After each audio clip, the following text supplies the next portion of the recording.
What's good, you guys? You know who it is, man. It's your boy, Mr. Relentless Lex, and I'm back like I never left this mother. Yes, Sirsky. Hello, somebody. All right, so we got Katt Williams reveals why Terrence Howard was silenced by Hollywood. Now, Katt been talking. Now, Terrence been on PBB podcast not so long ago. He said some very interesting things about certain people. You know who I'm talking about, the butt monster. Y'all know who I'm talking about, the butt monster, bro. All right, so now Katt Williams been talking about these parties ever since years and years and years ago, bro.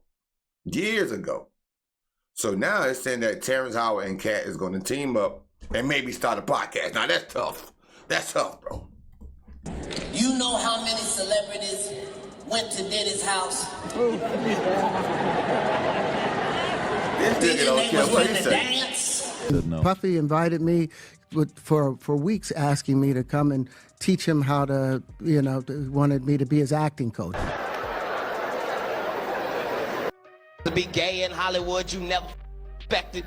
They be having these big mansion parties, and the mansion party, the whole mansion is a party, and then it's a separate party in the little rooms, and you around and look. Look, now, this was 2004. It's 2025, bro. In the wrong room and Nick, come here.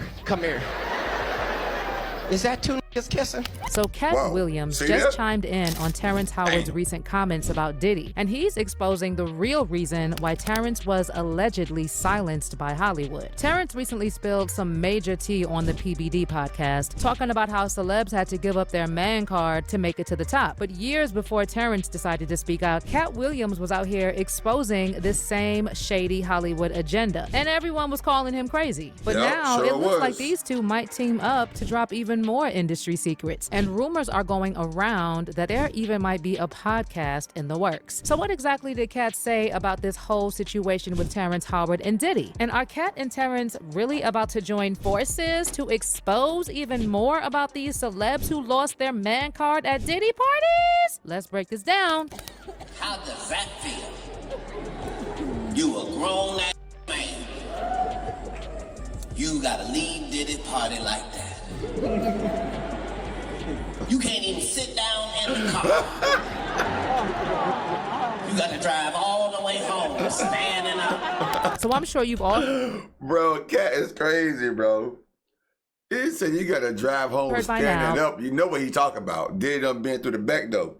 That Terrence Howard recently stopped by the PBD podcast and spilled some serious tea about how many celebs gave up their man card at those Diddy parties just to make it to the top. Well, when you lose your man card, that's the only thing I can think of. You lose your damn man card. What is that? What do you mean by that?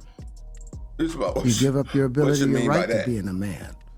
A man don't take it. A man gives it. Bro, so when you... For one, not Terrence, now, a man shouldn't be taking it or giving it. Now, it depends on the situation. You shouldn't be doing either one unless, to each their own. But in this scenario with Diddy the butt monster, you shouldn't be doing either one. Now, that's kind of get that straight now. At the Diddy party, you shouldn't even be at the Diddy party. Less known giving or taking. Now, I don't... Wait a minute now, Terrence. Give up that man card. You don't get that back. Are you saying what I think you're saying? No, I'm saying what I'm saying. You don't get that back. You come into this world as a man one time. You give up that right for anything, for fear of being hurt, fear of somebody doing something, for wanting to gain something. When you give up that man card right, you lose some spiritual energy that has always been pushing through. But it doesn't stop there. Terrence took it a step further and said this was exactly what happened with those celebs who've been seen partying with Diddy over the years. That was all the people that went to the Puffy parties. That was all the people that did all those things thinking that there was never going to be a consequence for what they were doing. Got punked out and pimped out by some greater desire. You shouldn't have a greater desire than being a man. So I believe that's a big problem with a lot of the actors out there because they get fluid. And next thing you know, once you go fluid, it's gone. You don't have any foundation to pull yourself back from, so maintain your man card, no matter what. And then Terrence dropped a major bombshell, revealing that Diddy actually made a move on him and tried to smash. Terrence said that Diddy first came at him pretending to need an acting coach, and later acted like he was interested in his music. But when Terrence's assistant tipped him off about Diddy's real intentions, Terrence immediately cut off all contact. Hey, did you ever have the opportunity where you got invited and he said no to it? Hell yeah. What was the Hell consequences yeah. when he said no? Puffy invited me for weeks, asking me to come and teach him how to, wanted me to be his acting coach for a while. Yeah. Go there and he's sitting around just looking. For a porn movie. I'm like, okay, what's the material you want to work on? He's just looking at me. Then next thing you know, okay, hey, will you help me? I want to hear your music. So I come over there and I play the music. And he's sitting there just looking at me, like waiting. Okay. Bro, he ain't so doing then my nothing but looking assistant at was him. like, he wants to hang out with you next week. And I was like, for what? He's like, I think he's trying to. That's what my assistant said. And I was like, oh, okay. Now I get it.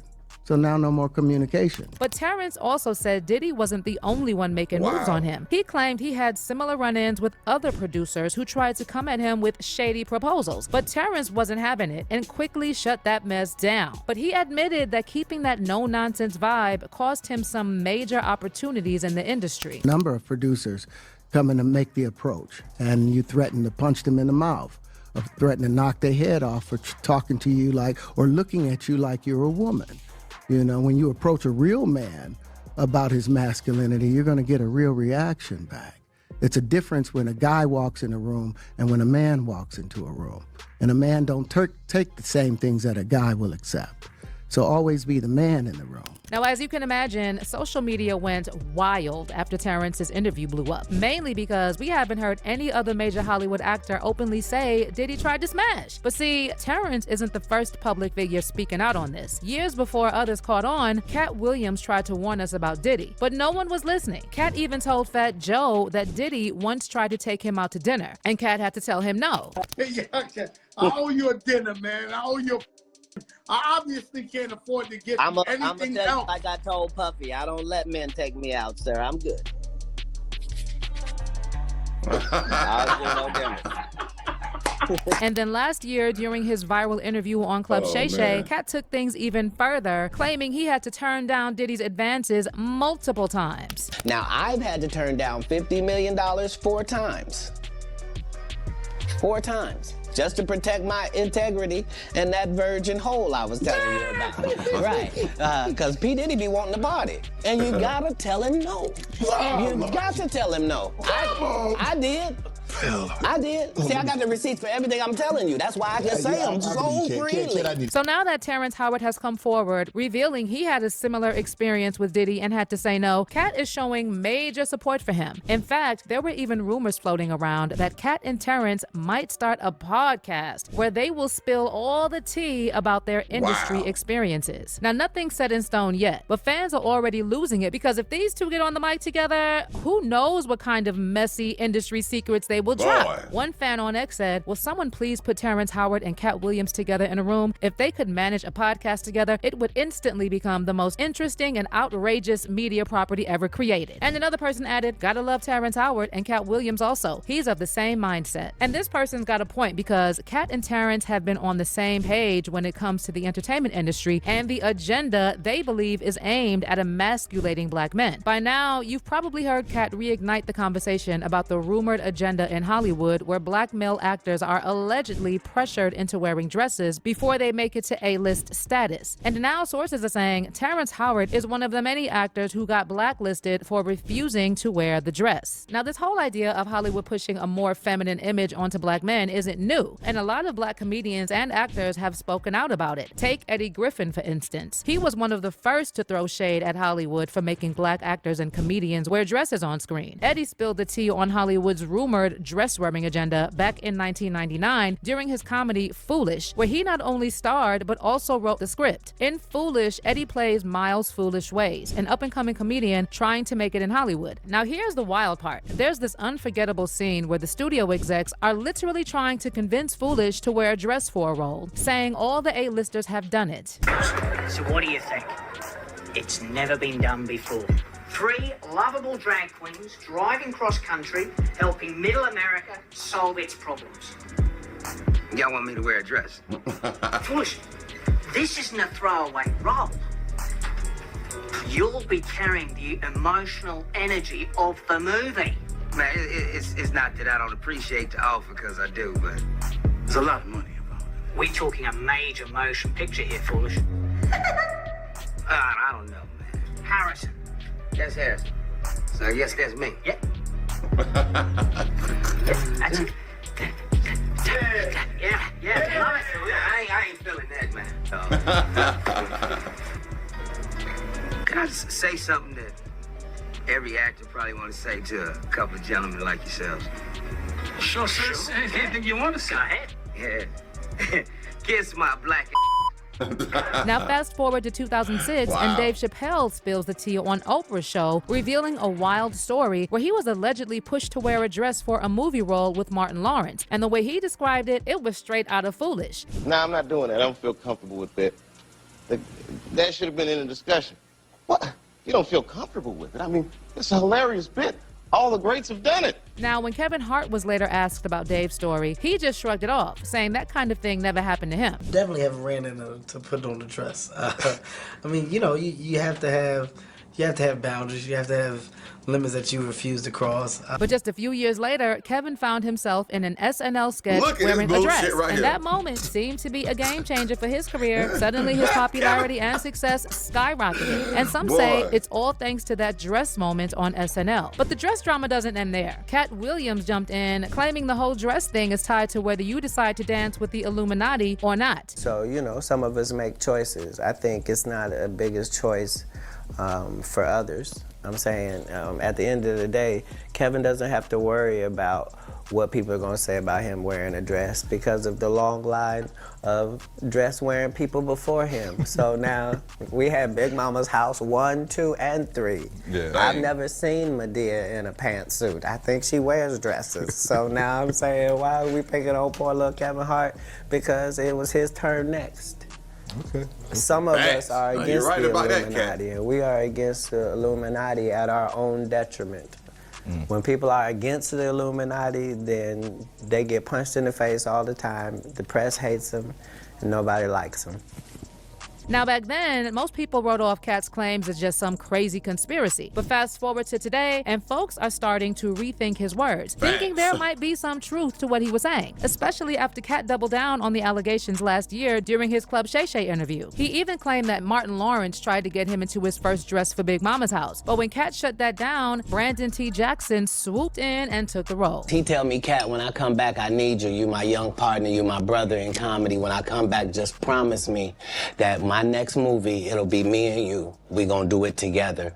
We gonna do some buddy cops. I said, Martin, you got my mother word. Go do what you gotta do. When you come back, I'm in your movie. Don't trip. I don't need to see the script or nothing. You know, we get in that office and this fool pull out Big Mama's house too. I almost died. And I gotta read this script from all these good white people.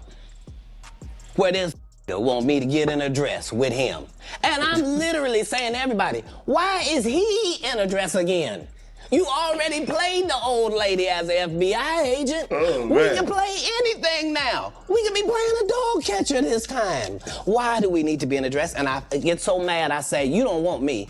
You want Brandon T. Jackson. And that's who they went and got. Twice I said it, they went and got him. Just like I'm telling you, I had that other dude's work. I had all of it. All I did was say, I want to punch it up so it's not offensive. Now, circling back to Terrence Howard, some new reports have surfaced suggesting that the whole dress situation was one of the main reasons he was blacklisted in Hollywood. When asked about the rumors that he was kicked off Iron Man 2 for anger issues and not being easy to work with, Terrence quickly shut that down and made it clear that he wasn't about to let Hollywood bosses dictate what a black man should look like on screen. According to Terrence, black actors are being pushed to adopt a more effeminate vibe if they want to make it to the top. He said, my daddy taught me never take the vertebrae out of your back or the base out of your throat. I ain't raising sheep. I raised men. Stay a man. Everything is androgynous, you know? The more successful men now are the effeminate. And then in another recent interview, Terrence went even harder, doubling down on his view that Hollywood has an issue with strong black men. And he also pointed out that only white men are allowed to be both powerful and non-threatening at the same time. The man has been dehumanized. Terrence said, with the new formula, most men are made to be effeminate and not have their power or sense of strength. They allow white men to be able to be strong, but when it's black men, it's seen as a threat. He also added, I don't want to remove a few chromosomes to fit in someone's story. So I feel they need to expand their stories to allow men to be men and simultaneously appreciate a woman's beauty. Now, as you can imagine, the internet is going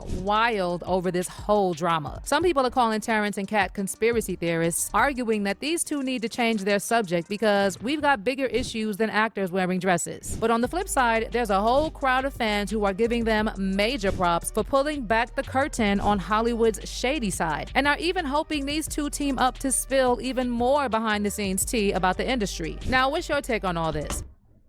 Yo, I feel like they need to speak on it. That's what's wrong with people nowadays. Nobody want to speak up for the things that need to be spoken up for. For years and for years and for years, this shit been going on in Hollywood, bro.